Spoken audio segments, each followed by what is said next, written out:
Number 9. Smuggling drugs into prison. Even after landing an 11-year prison sentence on drug-related charges in Tennessee, Joshua Brown apparently still hadn't figured out that messing with illegal substances is a bad idea. During a visit, the convict's 33-year-old girlfriend Rachel Dollard hid a balloon pellet containing a half ounce of methamphetamine in her mouth and passed it to Brown during a kiss. He swallowed it, and it wasn't long before he wound up in the emergency room from an overdose, presumably because the balloon had leaked while it was waiting to pass through his body and out the other end. Brown died from a lethal dose of speed, and authorities issued a warrant for Dollard's arrest. She faces charges of second-degree murder and introducing contraband into a penal facility. Tennessee Department of Correction TDOC spokesperson David Imhoff reminded the public that law enforcement will prosecute anyone caught jeopardizing the safety of staff or inmates to the fullest extent of the law. He added that the agency implements numerous protocols for keeping its facilities drug-free and that they are implementing body scanners in an effort to stop anything illegal from getting past employees. Number 8. Letting a kid fly the plane. 39-year-old Yaroslav Vladimirovich Kudrinsky was the acting relief captain during Aeroflot Flight 593 from Moscow to Hong Kong on March 23, 1994. There were 12 crew members and 63 passengers aboard, including Kudrinsky's 16-year-old son Elder and 12-year-old daughter Yana, who were on their first international flight.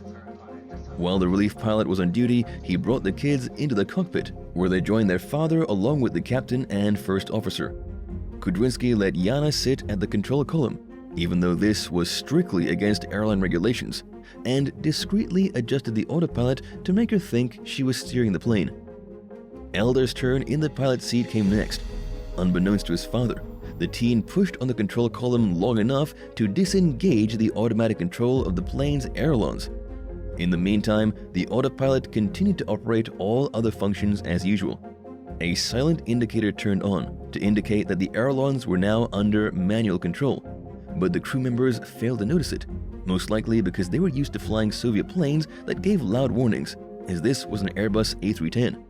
Elder noticed that the aircraft was banking to the right and alerted the crew, who spent a few seconds trying to figure out what had happened. During that short time, the plane began to bank even harder. It hit 90 degrees, which is pretty much the limit with an A310, and rapidly began to lose altitude. The autopilot attempted to correct the aircraft, but the inputs it used caused it to pitch up. It started to stall, causing the autopilot to disengage entirely, and the plane began to nosedive. In an attempt to pull out of the dive, First Officer Igor Vasilievich Piskaryov overcorrected, causing the plane to climb almost completely vertically. At that point, it stalled and entered a spin. By the time the crew was once again able to stabilize the aircraft, it had descended too low to remain in flight. It soon crashed, killing all 75 people aboard on impact. Needless to say, all the death and destruction could have been avoided if Kudrinsky hadn't thought it was a good idea to let his kids touch the controls, or to even let them in the cockpit to begin with. Number 7. Exploding a lava lamp. Police were baffled in 2004 when a young man's parents found him dead at his trailer home in Kent, Washington. The officers weren't exactly confused about how 24-year-old Philip Quinn died.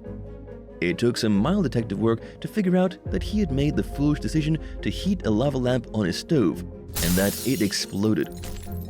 Based on Quinn's injuries, it appeared as though he was standing directly in front of the lava lamp when it burst, spewing shattered glass straight at his chest.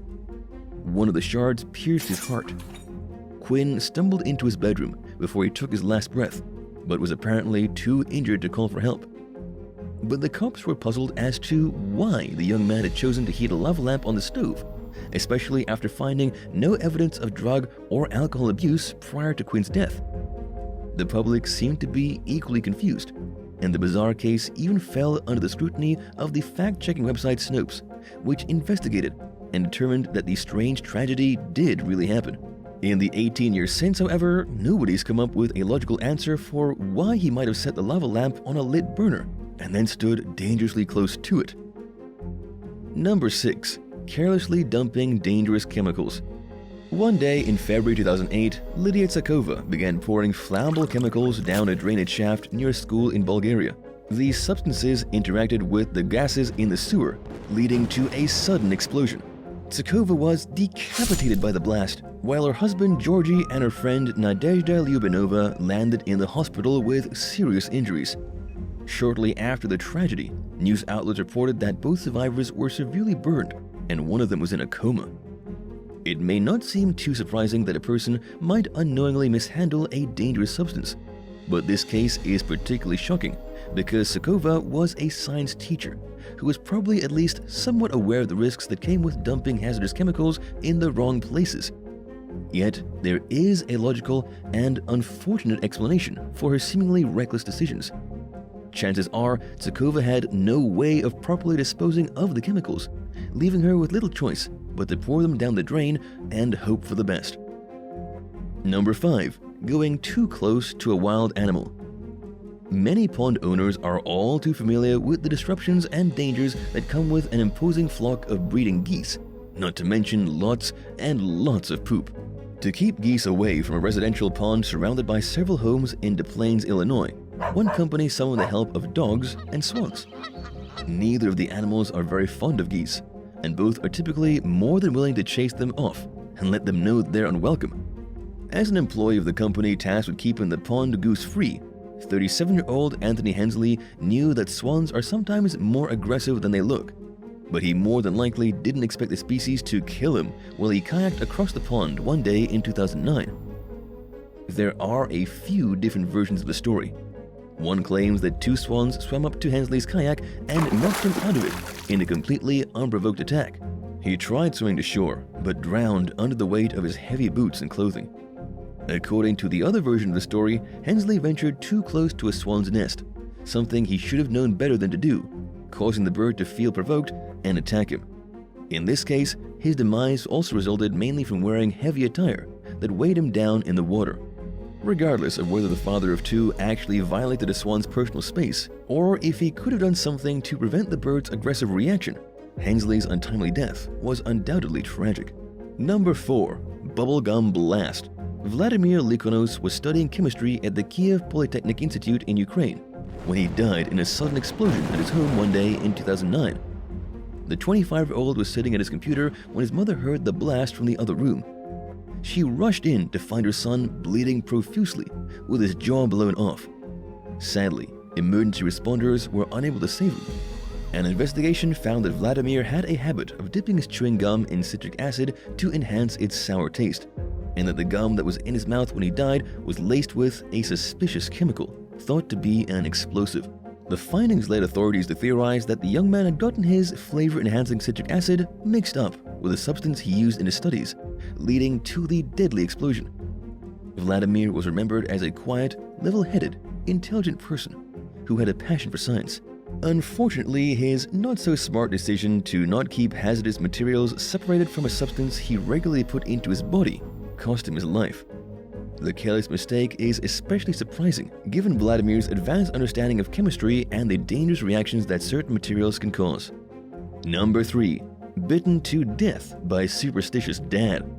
In one of the most bizarre and nonsensical cases to make news headlines in recent years, a 23-year-old Japanese man named Takuya Nagaya provoked his parents' superstitious tendencies one day in 2013 by slithering around on the floor of his mother's Okazaki City home and claiming that he was a snake. Nagaya's concerned mother called his 53-year-old father and asked for his help getting their son's behavior under control. His dad came over and was instantly alarmed by what he saw. Convinced that his son was possessed by a demonic serpent spirit, Nagaya's father decided that the only way to solve the problem was to purge the unwelcome entity from the young man's body. He beat, bit, and headbutted his son relentlessly in a prolonged, brutal assault that lasted for more than 24 hours. At some point, the strange exorcism attempt went too far, and Nagaya's body went limp. He was rushed to the hospital, but doctors were unable to save him, and he died from his injuries. Nagaya's father reportedly admitted to the police that he had attacked his son in hopes of driving away the spirit that was taking over his mind. And while it's unclear whether Nagaya's erratic behavior was meant in a serious and disturbing context or as a joke, his parents' reaction to it certainly called his father's mental health into question.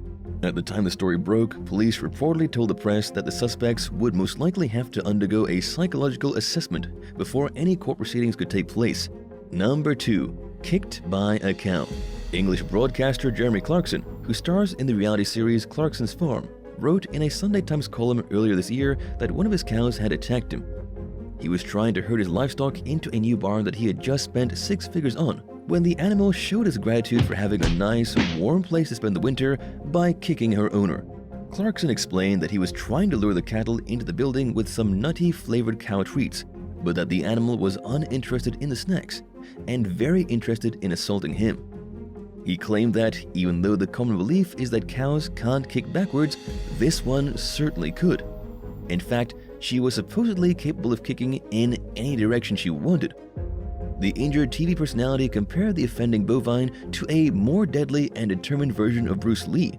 But the cow's most memorable move came when she stuck her head between Clarkson's legs and jerked it upward, smashing his privates. In his own words, "Immediately I was on my knees in the mud with crossed eyes, trying to push the cow away," a feat that he likened to trying to push Westminster Abbey. As funny as Clarkson's retelling of the event is, he admitted that it was the lowest point of his farming career. And while the incident undoubtedly left him in severe pain, he should probably thank his lucky stars that the cow didn't cause worse damage. Number 1. Eating too much licorice. You know what they say when it comes to indulging in guilty pleasures: everything in moderation. A 54-year-old construction worker from Massachusetts failed to obey this key rule for staying healthy when he switched from snacking on red licorice to instead eating black licorice, and began eating a bag and a half of it every day. A few weeks later, he collapsed at a restaurant. He died the next day. Cardiologist Dr. Neil Butala, who participated in a study of the case that was published in 2020, told The Guardian that even a small amount of black licorice can raise a person's blood pressure a small amount. It contains a chemical called glyceric acid, which can also lead to dangerously low potassium levels, along with mineral and electrolyte deficiencies. Considering the construction worker's age and the rate at which he consumed the bitter snack, the damage added up. Doctors found that his potassium levels were extremely low, leading to serious heart problems. While black licorice poses unique dangers, eating too much of many different foods can lead to serious and possibly life-threatening health issues. In that sense, it's hard to wonder how the man justified his overindulgence, even if he was unaware of the specific risks that came with his favorite treat. Thanks for watching. Would you rather make the news for endangering yourself in a hugely embarrassing and avoidable way, or suffer the humiliation of an old classmate finding a love note you wrote as a teenager and posting it on social media? Let us know in the comments below, and don't forget to subscribe. See you next time. Bye!